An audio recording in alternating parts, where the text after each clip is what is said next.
Hello everyone. So, by way of a short introduction, like she said, I'm Shashwath from Mindgrove Technologies, and we are a fabulous semiconductor startup based out of IIT Madras and incubated at IIT Madras by IITM Pravatak and the IITM Incubation Cell. We have launched our first product, which is a high-performance microcontroller earlier this year, and we have this product will be going into volume production by the end of the year, and we will have samples available soon for people to try. We are also building out our next product, which is a multi-core version of the same chip, which is meant for higher grade applications. We are interested in almost everything that microcontrollers are used for: industrial IoT, home automation, smart cities, all of that, and of course the automotive and EV world. May I have the slides up, please?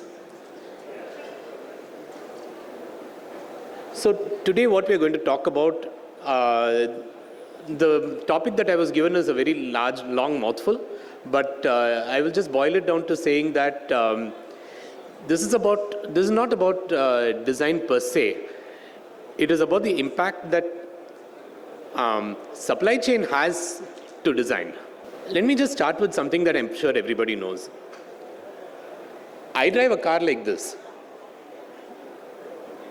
That has less electronics in it. 10 years ago, when I bought it, it had less electronics in it than an average two-wheeler that you would buy today. We're just getting more and more chip-heavy in our devices, in our vehicles. It's just exploding in the kind of things that we have. It started with programmable fuel injection and has hit things like 360-degree cameras and level 4, level 5 ADAS. What do these things do? What do these chips do? Basically, you can think of them as doing two things. There's the control side, which is traditional microcontrollers for all your domain controllers: braking, steering control, powertrain, battery management, all of these things. And you have higher grade stuff like in-cabin systems, infotainment, climate. All of these I would call interactive systems. And the technological complexity between the first and the second are very different. But then as time goes on, and especially with the EV world coming in, you have more convergence between the two. And today you have of every vehicle that is made, I think it would be safe to say about 1/3 is the electrical and the electronics by value, probably equal by weight if you include all the wiring harnesses. EVs start with a lot more electronics because not only are EVs electric vehicles, EVs are modern vehicles which everybody expects a lot of creature comforts in. And so you have all of these things. You have TFT touchscreen dashboards, you have Bluetooth, you have LTE connectivity in your vehicles, you have, if you're talking about commercial vehicles, you have fleet management, you have adaptive suspension, which is very interesting in India. You have all of these things which are important to have in the vehicle. So India is a large EV market, and I don't think, nobody here is going to dispute me on this, but the point is that it's one of the most innovative markets too, because we have a very different requirement for electric vehicles, for vehicles in general, and therefore electric vehicles, than almost anywhere else in the world. For example, it's not just four-wheelers, it's not just passenger vehicles. We have a lot of commercial vehicles, we have a lot of two-wheelers. India is the biggest two-wheeler market in the world. It's the biggest two-wheeler consumer in the world, and it's the biggest two-wheeler producer in the world. Our two-wheelers are the market leaders anywhere in the world for most segments. But being such an innovative market means that we also have to be innovative locally. We can't just be consuming innovations made outside. And very heartening to say that the Indian EV space is actually very innovative. You have environmental problems in India which run from, as a hot country, we have batteries running hot to begin with. Then you have dust, you have issues of moisture, humidity, you have issues of different kinds of climates in which a vehicle might operate, even in the same location in different parts of the year. You have usage patterns which are very different. You don't necessarily have a charger for everybody in their homes because they may not own their homes or they may not have the ability to have a charging infrastructure at home. And we have a lot of what makes sense for India kind of regulatory requirements being imposed upon us, and also regulatory requirements which are being created by the industry in order to support the way that we want to work. So from my perspective as a chip maker, all of this boils down to what kind of a chip can I make and give it to you. Being a chip maker headquartered in India and being a chip maker who does our design in India, it means that we can co-design our chips along with vehicles, along with other products. And in general, there are two ways in which a designer interacts with silicon. You see them over here.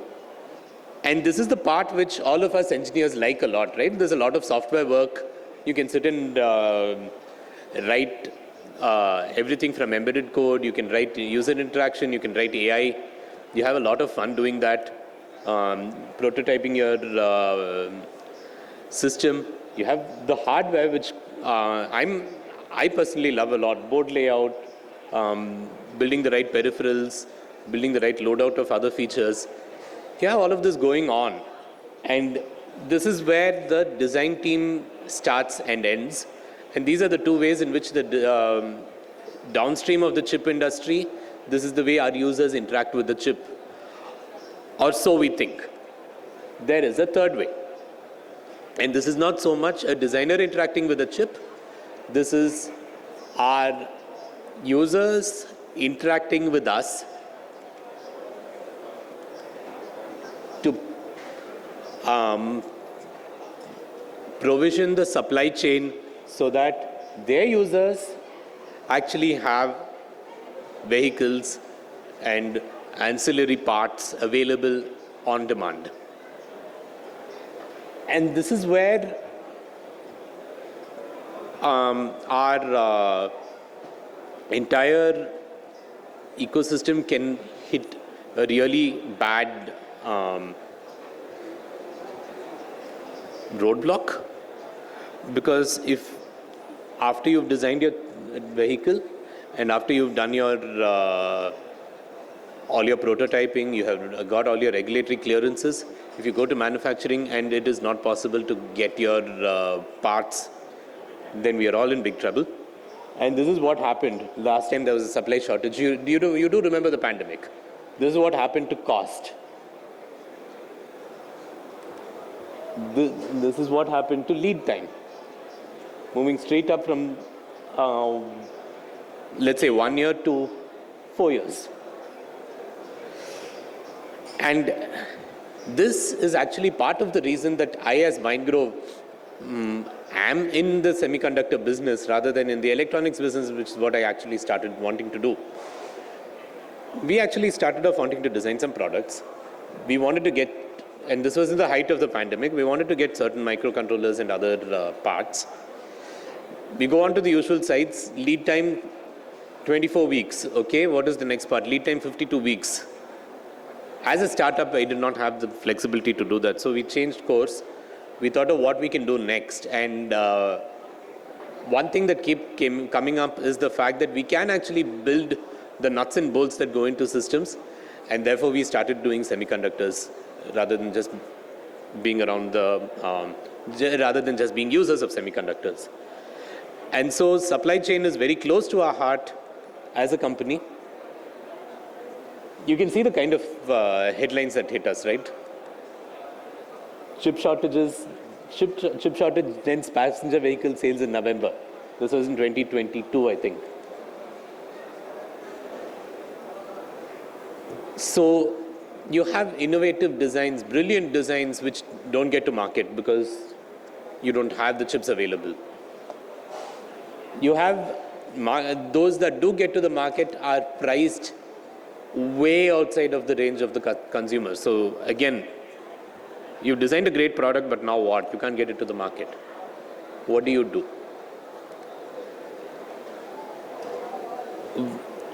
My fundamental idea over here, which I'm going to present to you, is that we have often talked about localizing the design. We have talked about localizing our manufacturing. We have talked about localizing a lot of other things. But I present the idea that we need to localize the supply chain and have more and more of it as far as possible over time, over stages, bring as much of it as possible inside India so that we can actually reap the benefits of having your supplier and consumer next to each other and not having any trade barriers between us. It allows for volume scaling because the availability of local parts means that we can add capacity within the country to meet demand. Whereas if it's outside, then your lead times are long. Just the shipping times are so long that it takes time to even, it's hard to scale up and scale down these processes. Historically, we have localized a lot of other parts of the automotive industry. We have localized the body, we have localized electricals. One of the first things that we localized in India was the tire infrastructure. And so India is not new to this kind of play, where we start using something from outside and then we slowly start localizing it over here. The next big thing is electronics. It's already started. And the next thing in electronics is to localize the semiconductors as far as possible. First the design, so that we can start designing within India and then slowly start making other things in India. Local supply chains are robust. You get better turnaround times, you get better resilience to systemic shocks because the supply is right here. And you can optimize on the value rather than necessarily optimizing on the cost, which does drive down the cost. Let's be clear about it. Sorry. So the challenges with localizing the supply chain are as follows, right? Like I said, I'm a fabless semiconductor design company, which means that my foundry is still not in India. And yes, that does impose a certain constraint on the supply chain. However, the fact that I can order and keep stock on demand within India means that at least that a part of that supply chain has come into the country. The second thing is with government support, as you know, Tata has already announced a foundry in Gujarat, and there are others coming online soon. With government support and with a lot of ecosystem collaboration, this should be easing over the next few years. In the meantime, ATMP is assembly, testing, marking, and packaging. And that is where we take the bare silicon die and then we place it inside the chip carrier to create the chip that you know. ATMP sometimes, in our experience, ATMP can be one of the more expensive parts of the semiconductor supply chain. And so it makes a lot of sense to localize that first. It's also an easier part to localize because the amount of technology is not so high. That has already been happening for the last few years and it is continuing in scale. Fun fact to note over here is that after the foundry capacity problem eased during the pandemic, the supply chain problem still continued for several months. In fact, I would say to a certain extent it is still continuing because of packaging shortfalls. And ATMP is forever in a queue, it is forever at wait times. And that is what is actually causing a large amount of this extreme lead times that you see for certain parts today. Bringing ATMP within the country is one of the key things to localizing the supply chain and making it much more resilient. And one of the other interesting points over here is that innovation in the semiconductor industry is now being driven by the assembly, where we are talking about multi-chip modules, systems in package, 3D ICs, 2.5D ICs, which include the microcontroller plus memory plus analog inside the same package, which reduces your BOM as a user. And it also allows me as a designer to reduce the complexity of each die that I build, increasing yield and therefore reducing cost. So these are the kind of things that are happening. ATMP is one of the major things that is going to be important in the coming years. I'm glad to say that this is also coming into the country. The third important thing is the certification requirements for designs. Certification of products. I put up ISO 26262 here, which is extreme functional safety in certain cases, but then that's where we are. And we need to have certification bodies inside the country which can quickly take designs and bring them up to speed. So that itself, and similarly, qualification of manufactured products. We also need that kind of an ecosystem in the country. Right now, a lot of it has to be done outside. Finally, the most important leg of this entire tetraangle is the survival of the supplier, which in this case would be a company like Mindgrove. And that only happens by partnership with people like you. So some strategies that we can use to ease up our problems and build very robust designs. First of all, choose the boring old technology rather than something which is whiz-bang. For example, for compute, I would say the 28 and 16 nanometer semiconductor process nodes are old and well proven and offer enough performance to power that it is very attractive and are also relatively cost effective and would offer the right kind of performance to power to price ratios that would make it very easy for us to scale to the right kind of products. The second is a strategy that we use within Mindgrove. The same chip, we will same die, we will deploy to all of our verticals, including all the way from automotive down to consumer appliances. And so if you have the same device which is being sold all over the place, then it's easy enough for us to aggregate volumes and make sure that the supply chain keeps rolling. And most importantly, each of these verticals has different market cycles and we can weather them by offsetting one with the other. So rather than choosing expensive custom designs, choose designs which are off the shelf and easy to cross-design with other products. And the third is very hard to do, but an important leg of it is trying to forecast demand.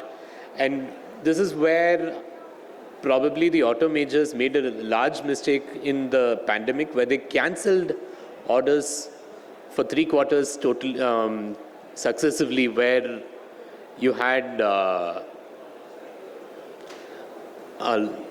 build-up of 3 quarters worth of orders in the 4th quarter, and the foundries were just not able to keep up. So better shaping of the demand, better forecasting of the demand is important to be able to do this. So I'm going to come to the end of my presentation right now with a call to arms. I request everybody downstream, to work with an Indian supplier and choose an Indian design for your next electronics package, so that we can start building a robust local ecosystem which can actually be both innovative and can weather shocks and can actually deliver to the customer at the time that the customer wants to buy our products. Thank you.